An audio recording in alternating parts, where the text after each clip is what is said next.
Halte 92, sainteté et mission d'envoyé. Le Très-Haut, qu'il soit exalté, a dit « Et rappelle-toi ton Seigneur lorsque tu as oublié » Sourate 18, verset 24. L'invocation ordonnée ici est celle du cœur et non celle de la langue, car il l'a opposée à l'oubli qui ne s'applique qu'au cœur. La condition pour que deux choses s'opposent en effet est qu'elles doivent être au même niveau. Ce qui s'oppose à l'invocation de la langue, c'est le mutisme excluant l'invocation orale. L'invocation du cœur, faisant l'objet de cette injonction, c'est l'effort de rendre présente à la conscience la forme de la science d'Allah à laquelle on est parvenu. Chaque fois qu'il y a déconcentration, on doit réactualiser la conscience de cette forme dans le cœur, et la déconcentration n'aura pas d'effet négatif. La science, en effet, est un acquis permanent, contrairement à la foi qui peut disparaître. Si la foi disparaît alors qu'elle est la cause de la félicité, alors lui succède son opposé qui est le malheur. La science, quant à elle, ne disparaît pas, et la déconcentration n'a pas d'effet sur elle, car il n'est pas nécessaire que le savant soit toujours conscient de sa science, à chaque souffle. Il est chargé en effet de s'occuper de régir ce qu'Allah a mis à sa charge, de telle sorte qu'il oublie le fait qu'il est connaissant d'Allah, qu'il soit exalté, sans que cela le fasse sortir de sa condition de connaissant d'Allah, même s'il se trouve dans l'état opposé de déconcentration ou de sommeil.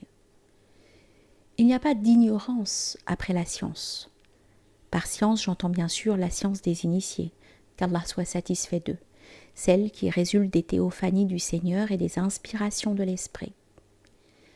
Par contre, la science théorique mentale obtenue par l'épreuve de la raison discursive n'est pas, quant à elle, considérée comme une science par les initiés, puisque l'ambiguïté peut s'insinuer dans l'esprit de celui qui la possède, de telle sorte que la preuve peut se muer en doute, et le douteux en preuve, même si éventuellement les conclusions de cette science peuvent coïncider avec la science authentique.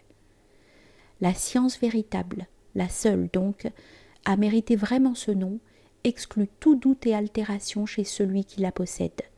Et seule la science des gustations initiatiques provenant des autorévélations divines est dans ce cas. L'inattention dont il est question ici n'est pas réservée qu'aux catégories inférieures des initiés. Elle atteint même les plus grands. C'est une chose englobant tout le genre humain, les prophètes inclus, sur eux la bénédiction unitive et la paix.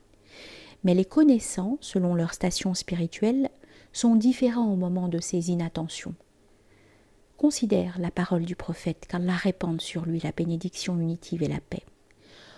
En vérité, mon cœur est chargé de préoccupations, et chaque jour je demande 100 fois à Allah qu'il me couvre. Il devait assumer les charges de la mission de messager, en s'adressant aux hommes à la mesure de leurs intelligences et de leurs degrés, afin de leur faire parvenir les lois divines. Cela fait partie des activités les plus magnifiques et des œuvres d'adoration sublimes, mais ce ne peut être comparé à la retraite où il s'isole avec son Seigneur.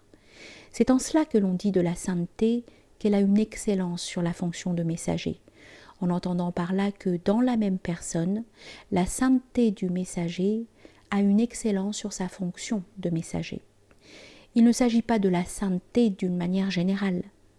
La sainteté de l'envoyé, c'est sa face tournée vers Allah, qu'il soit exalté, dont le prophète a dit « J'ai un moment avec Allah où nul prophète apôtre, pas plus qu'un ange rapproché, ne peut me contenir. »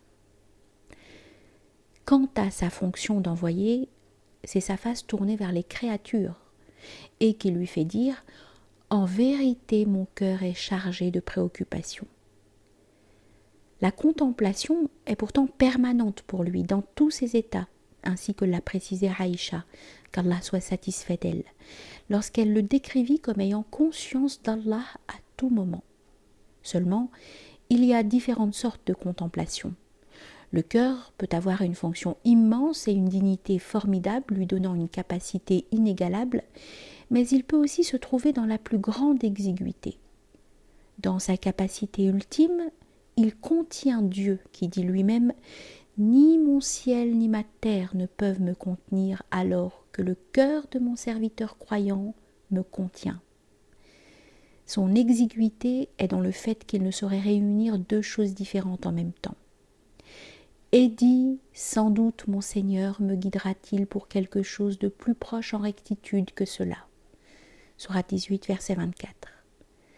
Lorsque le terme asa, qui signifie peut-être, sans doute, est employé par Allah, il signifie que la chose aura nécessairement lieu. Le sens en est qu'Allah, qu'il soit exalté, élèvera le prophète dans une station plus élevée que celle occupée actuellement, ou qu'il le transportera de cet état où il est chargé d'organiser la constitution naturelle élémentaire jusqu'à un état où sera effective la présence permanente avec Allah, ou encore à une constitution comme celle des anges, sur eux la paix, pour lesquels la conscience de la présence d'Allah est ininterrompue.